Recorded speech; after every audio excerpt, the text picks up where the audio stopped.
इस परम सत्य मार्ग को, जो सदगुरुदेव हैं, जो इस मार्ग के आपको दर्शन कराने वाले हैं, उस मार्ग पर तुम चले ही नहीं, तुम उस रास्ते को चुना ही नहीं, जिस मार्ग को तुमने देखा नहीं, जिस मार्ग का तुम्हें अनुभव नहीं, उस मार्ग पर जो चला रहे तो तुम्हें उसमें क्यों में करने का अधिकार क्या है?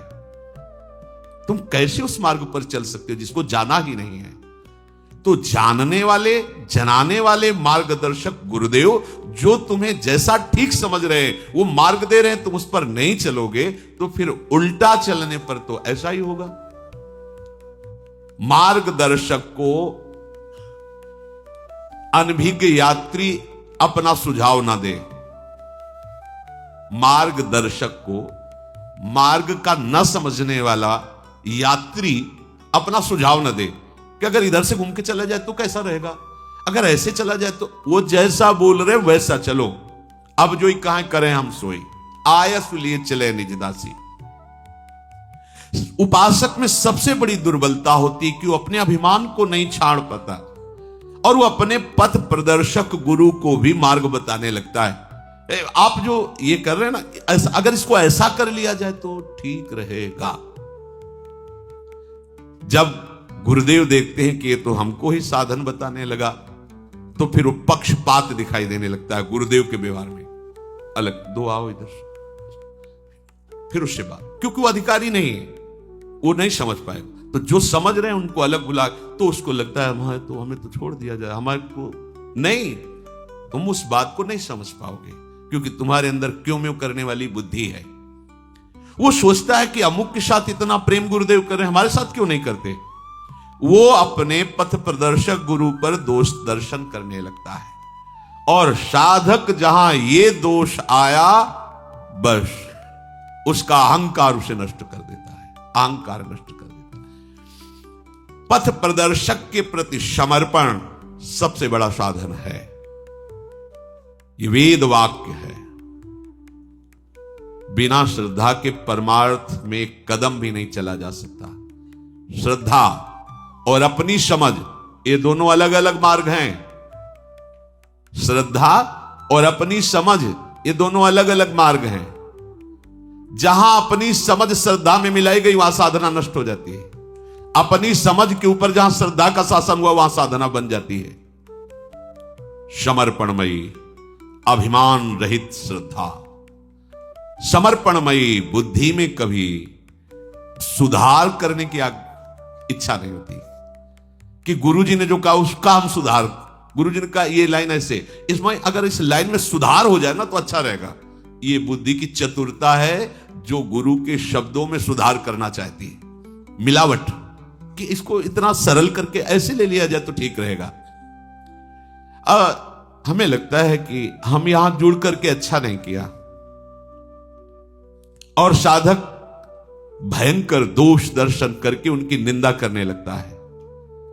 अब आंखों में जहां प्रियतम मूर्ति बसनी चाहिए वहां पग पग पर उसे दोष दर्शन दिखाई देता है। जहां दोष दर्शन शुरू हुआ सारे दोष उसके अंदर जागृत हुए, चाहे वो कोई कितना भी बड़ा विद्वान या कितने वर्षों का साधक क्यों न हो। गुरु और आराध्य देव में दोष होते ही बुद्धि भ्रष्ट हो जाती है।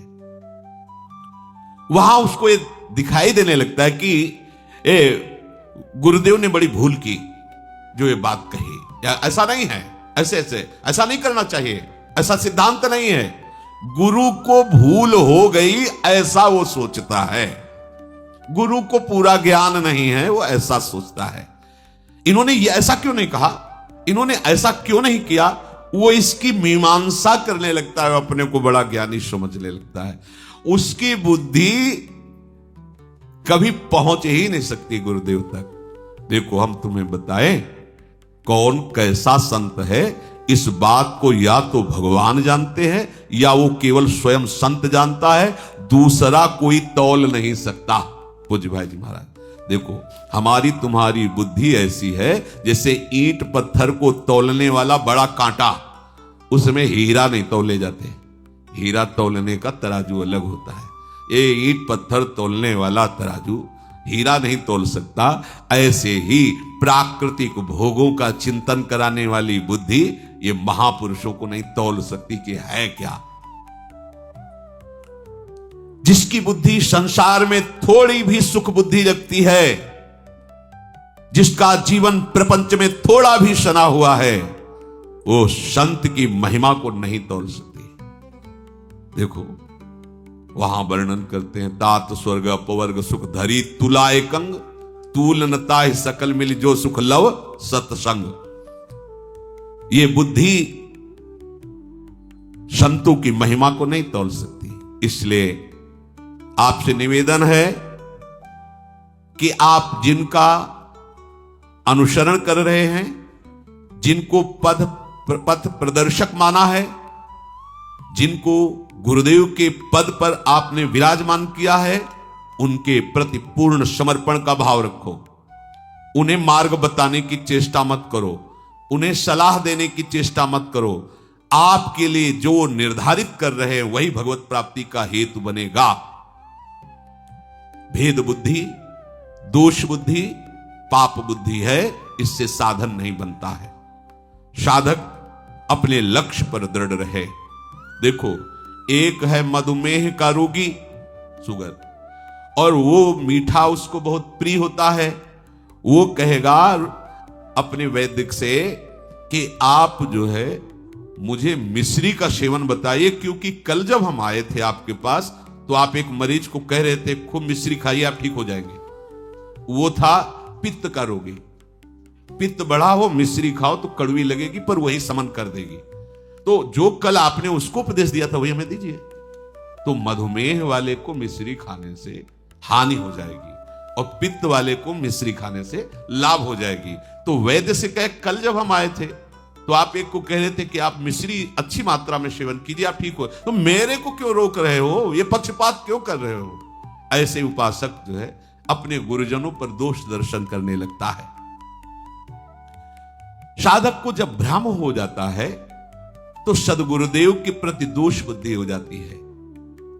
बताई हुई मंत्र उपासना ऐसी दोष बुद्धि उपासकों के ऊपर बिल्कुल नहीं काम करेगी। जो भी मंत्र गया वो सब ऊसर में बीज के समान गया।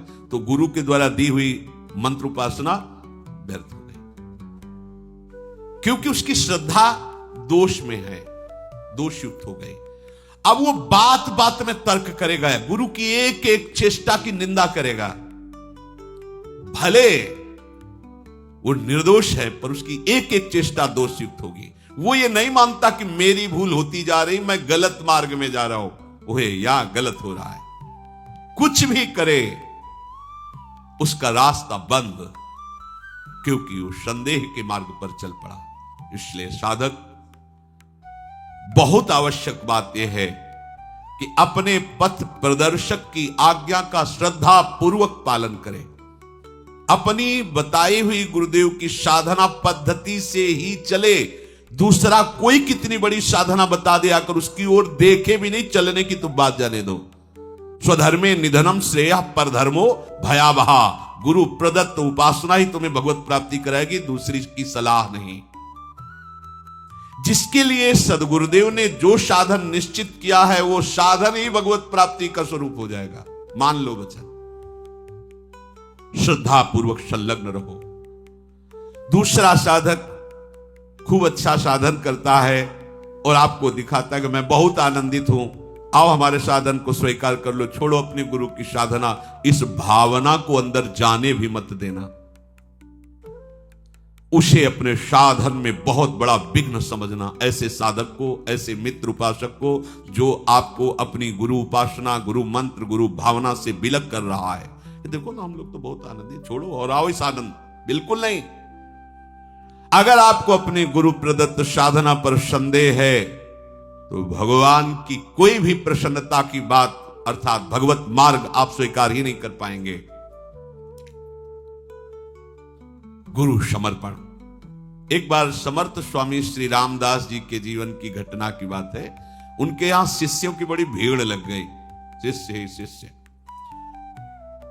एक शिष्य को बहुत प्यार करते थे समर्थ गुरु रामदास जी, और जितने भी शिष्य थे वो ईर्ष्या करने लगे उस शिष्य से।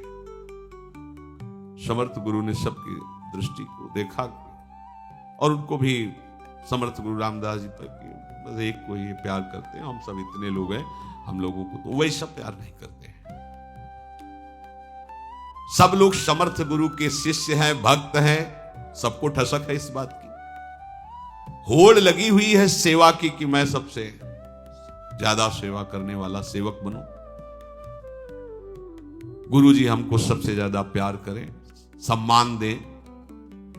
देखो ये सेवा, गुरुपद पंकज सेवा तीसरी भक्ति अमान, और ये क्या चाह रहे हैं? सेवा करें, गुरु सम्मान दें। ये गुरु से सम्मान लेने की भावना नाश कर देती है। बचते रहना। प्रसादी पुष्पमाला वस्त्र आदि तो जीवन है हमारा, पर कहीं भी ऐसा दिखाई दे कि गुरु हमारा सम्मान कर रहे तो घुटने टेक कर विनय करनी चाहिए कि प्रभु हम इस योग्य नहीं, आपके चरणों के आश्रित हैं, इसकी जरूरत नहीं, हमें तो बस आपकी कृपा को, आप जो साधन दिए उस पर हमारी निष्ठा, आपके वचनों का पालन करना। प्रभु कहीं इससे हमारा अभिमान न जागृत हो जाए। आप बार बार ऐसा सम्मान जनित चेष्टा करें, आप भगवत भाव से करें, पर मेरी क्षमता नहीं कि मैं सह पाऊं, ऐसे विनय करना चाहिए। आपस में काना फूसी शिष्यों में कि उनको तो बहुत प्यार करते हैं, तो ये सर्वोपरि संत कैसे हो सकते हैं कि एक का पक्षपात लेते हैं? क्या ज्यादा पैर दबाने वाले कोई प्यार किया जाता है क्या? अरे संत की दृष्टि में तो समदर्शी संत हो। देखो गुरु कैसे होने चाहिए पूछ लो शिष्य से, लेकिन शिष्य कैसा होना चाहिए तुम्हें कैसे चलना है वो नहीं जान रहे हैं। संत तो समदर्शी होते हैं ना। अरे उनको कोई चंदन लगावे गाली दे बराबर प्यार होता है, फिर ये क्या एक कोई दुलार सबको दोष दर्शन, अंदर से ईर्ष्या भाव। देखा वो समर्थ गुरु थे, लीला की जांग में वो एक पट्टी बांधी, बहुत दर्द है, सब इकट्ठा, महाराज आपको दर्द है? बहुत, यहां एक कोड़ा हो गया, रात भर में इतना बड़ा कोई बुरा प्रारब्ध आया है, बड़ा कष्ट हो रहा है, कराहने लगे लेट कर।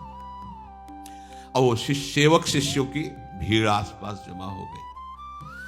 महाराज जी क्या, कौन सी दवा लाए, कहां से क्या, सब अपने अपने भाव, वाह बहुत दर्द हो रहा है, आप गुरु जी आज्ञा करो। हाँ ये हमारा वैद्य से ठीक नहीं होगा, हमने ध्यान के द्वारा देखा है, ये विषैला फोड़ा है, अगर ये फोड़ा अंदर फूट गया तो हमारा शरीर पूरा हो जाएगा। अरे गुरु जी फिर हम जिएंगे कैसे? तो मरने के लिए तैयार हो। कोई एक इस फोड़े को चूस लो, इसका मवाद तो जहरीला है, तुम मर जाओगे और हम जीवित हो जाएंगे, हमारा कष्ट दूर हो जाए। लघु शंका के बहाने कोई लाइन से पीछे सकिलने लगे, और वो जो भीड़ थी ना आश्रम के इधर बाहर 10-20 बच्चे, उनमें एक दूसरे का चेहरा देख रहे थे, और जिसे समर्थ जी बहुत प्यार करते तो किसी सेवा के लिए गए, तो क्या बात है? बोले गुरुदेव के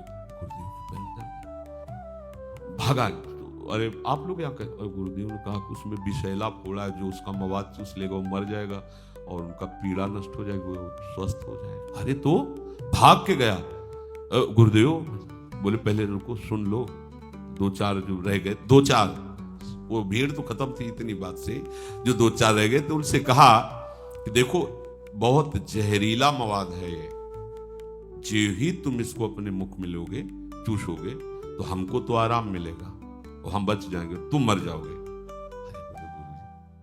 एक बार मृत्यु की क्या बात है, अगर 100 बार मरना हो तो बहुत हल्की बात है, आपको सुख मिलेगा। प्रभु तत्काल एक केवल वो जिसे बहुत प्यार करते थे घुटने टेका और कहा प्रभु आप आदेश कीजिए, मैं उससे पीने के लिए तैयार। बोले हाँ तो ठीक। एक ऐसे जरा से सुई जैसे ऐसे किया, बोले हाँ बस यही मुंह लगा दो, वही मुंह लगा, पीना बड़ा स्वादिष्ट, अमृत जैसा एकदम, लंगड़ा आम होता है ना उसी को ऐसे पट्टी पूरा चूस गए। चूसने के बाद गुरु जी का हाँ बहुत आराम। तो सब शिष्य उनके चेहरे की तरफ देख रहे, मरे नहीं, मरे, इतना स्वादिष्ट, ऐसे 10-20 फोड़ा रोज चूसने तो आनंद आ जाए। गुरु जी ने हटाया पट्टी और वो आम की गुठली से तो उसको फेंक, बोले समझ गए? इसने आम समझ के नहीं चूसा था, इसने तो विष ही समझ करके पान किया था। तुम लोगों में किसी की हिम्मत भी पड़ी क्या? नहीं पड़ी ना। तो कहाने के केवल शिष्य हो, समर्पण तो है नहीं तुम्हारा। जब समर्पण नहीं तो तुम्हें अनुभव में नहीं आएगा। हम प्यार सबको करते हैं, पर तुम्हारा समर्पण ना होने के कारण तुम अनुभव नहीं कर पाओगे। जैसे भगवान कह रहे सब पर मोरी बराबर दया, पर कोई भक्त ही प्रफुल्लित रोमांचित होकर कहता मेरे प्रभु मुझे बहुत प्यार करते हैं। आपको भी करते हैं, पर आप नहीं कह सकते क्योंकि आप प्रभु को समर्पित नहीं हैं। इसलिए प्रत्येक साधक को अपने कल्याण के लिए, अपने मंगल के लिए, अपने सदगुरुदेव के दिखाए हुए मार्ग पर चलना है। अपनी बात गुरुदेव पर लादनी नहीं है, अपनी इच्छा के अनुसार गुरुदेव को नहीं चलाना है, गुरुदेव में दोष दृष्टि नहीं करनी है, अपने को गुरुदेव की बात माननी है। दिखावा करोगे तो पोल खोल देगा हरि। दिखावा करोगे गुरु भक्ति का तो पोल खुल जाएगी कि अरे अभी तक नाटक ही कर रहा था भक्ति का। इसलिए दिखावापन तो आने न पावे, पूर्ण समर्पण की भावना और उत्तम साधना जो गुरुदेव ने दी है, तो फिर आप देखोगे कि आपका हृदय प्रतिपल प्रभु के लिए तड़पने लगा। प्रभु के लिए गुरुदेव क्या हैं? आप ये समझो कि वही प्रभु अपनी प्राप्ति का अपना मार्ग बताकर अपने स्वरूप का अनुभव करा देते हैं। कोई गुरुदेव दूसरी वस्तु नहीं है। जो गुरुदेव को साधन समझता है बड़ी अज्ञानता के साध्य ही अपना परिचय बताने के लिए ऐसी लीला कर रहा है। और कुछ बस आप मान सोई जाने जे देव जनाई। प्रभु का परिचय केवल प्रभु जानते हैं, तो प्रभु ही संत महात्माओं के रूप में, शास्त्र के रूप में, गुरुदेव के रूप में आकर अपना परिचय अगर आप पकड़ लो तो बात बन जाए। क्यों म्यों किया तो चले गए। अरे स्पष्ट भांग का बट्टा है, भांग का बट्टा है। छिल और बट्टा होता ना, बट्टा दे दिया, ये तुम्हारे ठाकुर है, बस नहा के नवा देना और पवा के पा लेना। साथ श्री कृष्ण खेलते थे, प्रभु साथ खेलते थे धन्ना जी के। सिलपिल्ले बाई पत्थर के टुकड़े में भगवान, सबरी जी गुरुदेव के वचन से वो महिमा प्राप्त हुई जो बड़े बड़े ब्रह्म ऋषियों को नहीं प्राप्त हुई। हम जिस परम व्याकुलता के लिए भगवत मार्ग में कदम रखा है, उसमें आज्ञा पालन सर्वोपरि है। उसमें ये नहीं अच्छा कैसे हो जाएगा। एक बार आपको प्रसंग में दृष्टांत में बताया, देवर्षि नारद जी को भगवान ने आदेश किया गुरुदेव की शरणागति स्वीकार करो, वरण करो। किसको गुरुदेव बनाए? बोले जो प्रातःकालीन दर्शन में आ जाए। तो देखो एक जो धीमर एक दूसरे के घरों में जल पहुंचाते रहते हैं मटकी बांधकर। गांव में पहले ऐसा होता था, जमींदारों के घर में पानी भरते थे। ये गुरु हो सकते हैं क्या? भगवान के पास भगवान ने कहा गुरु। सुबह उनको देखा बहंगी लिए, उसमें मटकी बांधे कोई भजनानंदी महात्मा होता तो गुरु मानते क्या? अच्छा, गुरु की क्रिया देखी, गुरु को जाति देखा,